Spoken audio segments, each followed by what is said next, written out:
Hey, this is Jack Carver Coaching with a special church leaders edition of this video blog. When I talk with church leaders, they're like everyone else. They need to do some long-term planning. They need to do some goal setting. They need to develop some strategies, just like people in the business world. Some people say, well, church is a business. Well, it has some business aspects to it.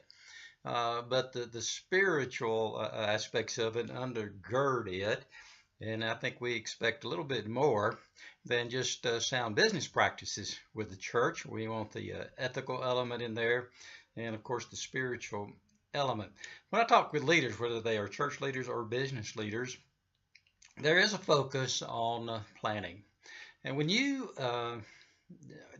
get engaged in planning, there are three questions I think you need to ask. First of all, is the question, now what? I mean, what do you do now? What are the strategies that you need to implement, to put in place to achieve the objectives that you have before you?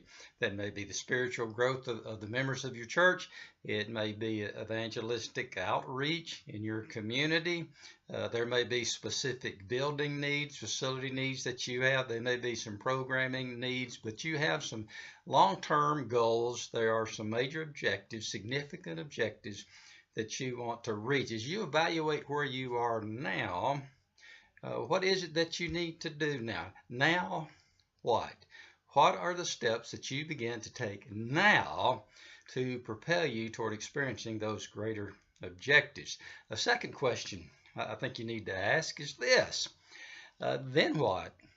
I mean, the now what, this is where you want to go. Well, if you put this now what strategy into place and you achieve that objective, you achieve that goal, then what? Now what?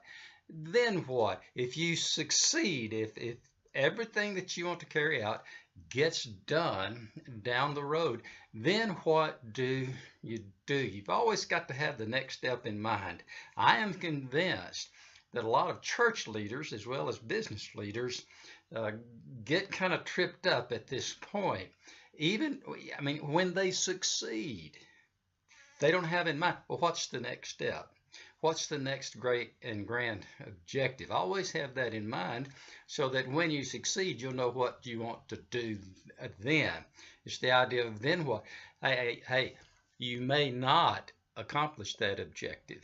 You may not achieve that goal. If that happens, then what do you do? What's going to be the process of evaluation and then change that takes place to enable you to overcome that and to move forward from that point? Failure's not the problem.